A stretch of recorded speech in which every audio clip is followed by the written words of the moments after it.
दोस्तों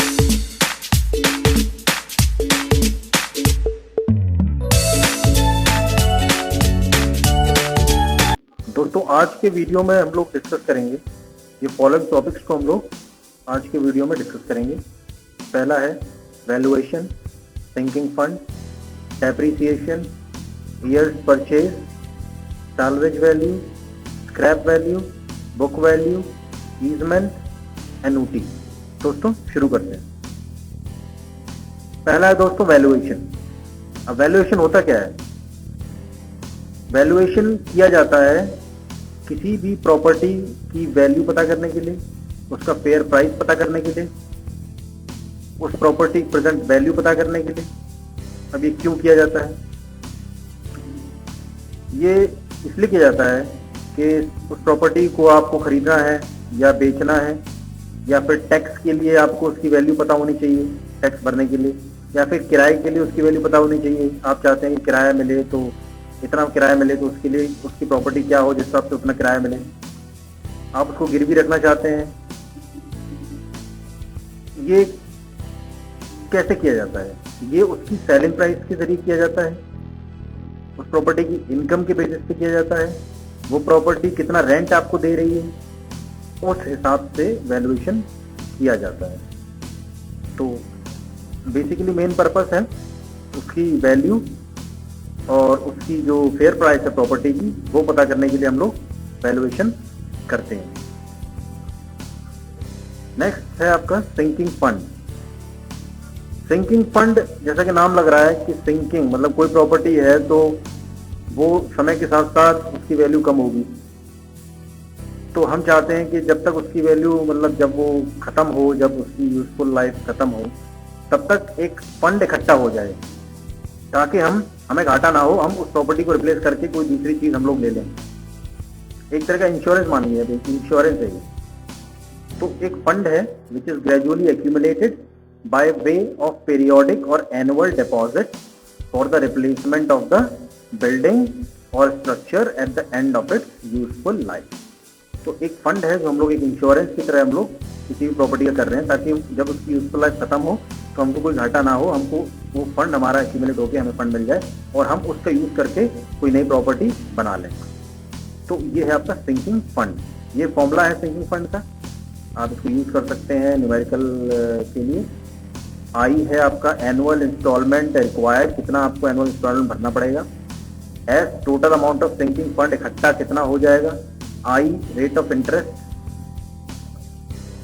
और जो एन है वो है आपका नंबर ऑफ ईयर्स। तो इस फॉर्मूले के यूज करके हम लोग पता कर सकते हैं कि कितना फंड हमारा इकट्ठा हो जाएगा अगर हम पर्टिकुलर साल तक इंस्टॉलमेंट भरते रहे तब तक। नेक्स्ट है डेप्रीसिएशन। जैसा कि नाम लग रहा होगा आपको, डेप्रीसिएशन मतलब किसी भी प्रॉपर्टी की जो यूजफुलनेस होती है वो समय के साथ साथ कम होती जाती है। अब वो कम होने का कारण हो सकता है कि उसकी वैल्यू में कमी आई हो, या फिर रख रखाव के कारण वो मतलब यूजफुल ना रह गई हो, यूज के कारण लाइफ डिके, ऑब्सोलेसेंस, कोई नई टेक्नोलॉजी आ गई हो मार्केट में जिससे वो चीज़ पुरानी हो गई हो, या फिर कोई नई चीज़ आ गई हो उससे ही बेहतर। डेटीरियोरेशन, समय के साथ साथ वो खराब हो गई है, उसका काम करने का तरीका कम हो गया है। तो समय के साथ साथ कोई भी प्रॉपर्टी हो उसकी जो वैल्यू होती है वो कम होती जाती है। Gradual exhaustion of usefulness of a property, उसे हम लोग कहते हैं डेप्रीसिएशन। अब इसके दो मेथड हैं। स्ट्रेट लाइन मेथड तो और भी है, लेकिन दो मेन मेथड हैं, स्ट्रेट लाइन मेथड और डिक्लाइनिंग बैलेंस मेथड। तो ये फॉर्मूला है डेप्रीसिएशन का निकालने के लिए, आप D equals to C minus S oblique N। C है आपका ओरिजिनल कॉस्ट उस प्रॉपर्टी की, S स्क्रैप वैल्यू, ये टर्म्स जो स्क्रैप वैल्यू ये मैं आपको आगे बताऊंगा, N life of the property in year, D annual depreciation.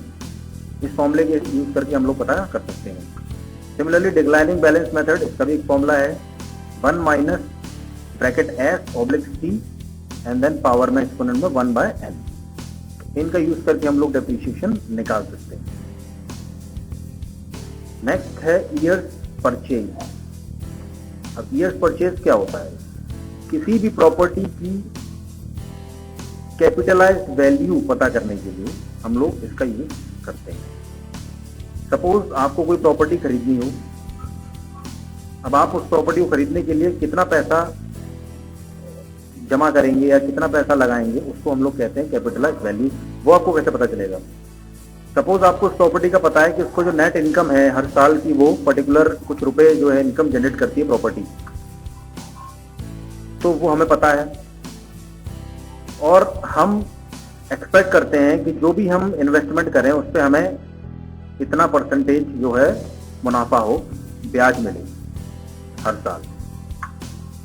तो रेट ऑफ इंटरेस्ट आप एक्सपेक्ट करते हैं कि हाँ मुझे इतना मिले, और रेट ऑफ सिंकिंग फंड उस प्रॉपर्टी का जो है हम लोग निकालेंगे। रेट ऑफ सिंकिंग फंड कितना है उसका यूज करके हम लोग ईयर्स परचेज निकाल लेंगे। तो उसको जब हम नेट इनकम से इंटू करेंगे तो हमें उस कैपिटलाइज वैल्यू मिल जाएगी कि हाँ हमें इतना अमाउंट पे करना पड़ेगा वो प्रॉपर्टी खरीदने के लिए। अगर हम फलाना इतना नेट इनकम हम अगर हर साल चाहते हैं तो उसके लिए हमें कैपिटलाइज वैल्यू इतनी इकट्ठी करनी पड़ेगी या फिर लगाना पड़ेगा।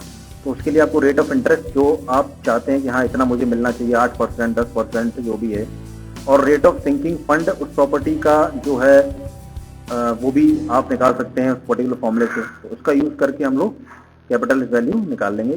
तो ईयर्स परचेज यही होता है कैपिटलाइज वैल्यू निकालने के लिए। नेक्स्ट है आपका साल्वेज वैल्यू। तो the value of a built up property eight the end of its useful life without being dismantle, मतलब किसी भी प्रॉपर्टी की वैल्यू उसकी यूजफुल लाइफ खत्म होने तक बिना उसको तोड़े, बिना उसको डिसमेंटल किए, उसकी वैल्यू क्या होगी, उसे सैल्वेज वैल्यू कहा गया है। समझिए दोस्तों। फिर है स्क्रैप वैल्यू। ये भी वही चीज है बट उसमें क्या होगा, eight the end of it's utility period dismantle value, मतलब उसको हम तोड़ दिया है हम लोगों ने, उसको हम लोगों ने अलग अलग सेपरेट कर लिया है पार्ट उस प्रॉपर्टी का। अब उसकी वैल्यू क्या होगी, तो वो है आपका स्क्रैप वैल्यू यानी कबाड़ी की value. Book value, value of the property shown in the books of account after making deduction for the depreciation of the previous year, यानी कि पर्टिकुलर ईयर में उस वैल्यू का हम लोग डेप्रिसिएशन निकाल लेंगे फॉर्मूले से, और उस प्रॉपर्टी की वैल्यू में से जब हम वो डेप्रिसिएशन माइनस कर देंगे तो हमको बुक वैल्यू मिल जाएगी, उसकी प्रॉपर्टी की जो है बुक वैल्यू हमें मिल जाएगी। ईजमेंट्स क्या होते हैं? Easement are the restrictions on the use of a particular property. किसी प्रॉपर्टी के यूज पे जो रेस्ट्रिक्शंस होते हैं उसे ईजमेंट्स कहते हैं। ये हो सकता है सेल्फ इम्पोज्ड हो या लीगली इम्पोज्ड हो। The valuation of immovable property depends on easement. किसी भी इमूवेबल प्रॉपर्टी की जो वैल्यू होती है वो ईजमेंट, उसके रेस्ट्रिक्शंस पे डिपेंड करती है कि उस पर कितने रेस्ट्रिक्शन लगे हुए हैं। फाइनली है एनयूटी। एनयूटी क्या होता है? एनयूटी एक तरह का आपकी इनकम होती है जो आपने इन्वेस्ट की है। जैसे कि हम लोग इंश्योरेंस बनाते हैं तो एंड में हमें उसका फायदा मिलता है। इसी तरह किसी भी प्रॉपर्टी में आपने कुछ अमाउंट इन्वेस्ट किया है तो आपको उसके इन्वेस्टमेंट के तौर पर जो आपने इन्वेस्ट किया है उसको आप हर साल आपको कितना अमाउंट मिल रहा है, उसका फायदा कितना मिल रहा है आपको, वो एनयूटी होता है। अब हो सकता है आपको एक साथ फायदा मिल जाए या फिर पीरियोडिक फायदा मिल जाए। तो अगर वो एनयूटी आपको एक शुरू में मिल जाती है तो एनयूटी ड्यू कहते हैं, और आखिरी में मिलती है तो NUT certain, and indefinite period तक एनयूटी मिलती है तो उसे परपेचुअल एनयूटी कहते हैं। ये आप फॉर्मूला यूज करके एनयूटी निकाल सकते हैं। S N amount of annuity after N years, rate of interest, number of years, annuity per year. तो मतलब एक तरह का ये आपकी इनकम होती है जो आपने कैपिटल इन्वेस्ट किया है किसी भी प्रॉपर्टी को खरीदने के लिए, जो आपने अमाउंट डाला है। फॉर एग्जांपल आपने एक घर बनवाया, उसमें आपने पैसा लगाया, अब आप उस घर को किराए पे दे रहे हैं, तो जो किराए की जो इनकम आपको जनरेट हो रही है हर महीने या हर साल, तो वो आपकी एनयूटी हो जाएगी। तो वो होती है एनयूटी। तो दोस्तों आपको बहुत समझ आ गया होगा। इस वीडियो में दोस्तों इतना ही। आगे के टॉपिक्स और भी सिविल इंजीनियरिंग के टॉपिक्स हम लोग नेक्स्ट वीडियो में कवर करेंगे। तब तक के लिए दोस्तों थैंक यू फॉर वॉचिंग।